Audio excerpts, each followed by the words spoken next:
Bibi o need me one-on-one there. Last year wasn't an easy year for me. Me yare yesa. Me kona meba. Se me kasa blue 20 times ha. Bia wealthy fie unjindi. Now so da na me ho ye no. Kakra no. Ena na hu no live streaming. Enti se wo follow me here. Bo se bua na me cancel me life ni ade bebre last year. Na me de nyame ase wo. Eto de bia. Bibi ba wakwan mu a.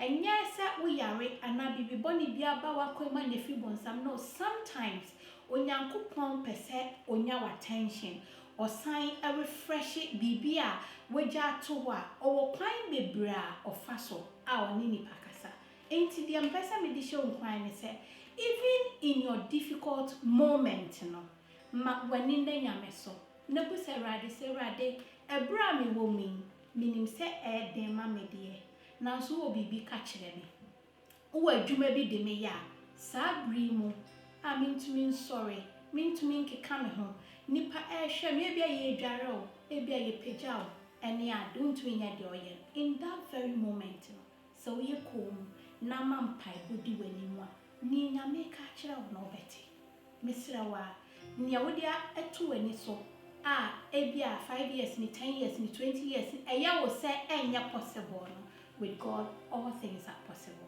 To me encourage you say nia wo ye bia no se nyame edi bibi se ekura me nsemu a possible say won so de na eda wani so no beye tika amen nafa edumaden hyem efise nyame odi bibia ma wa wo so ye edumaden ka ho aha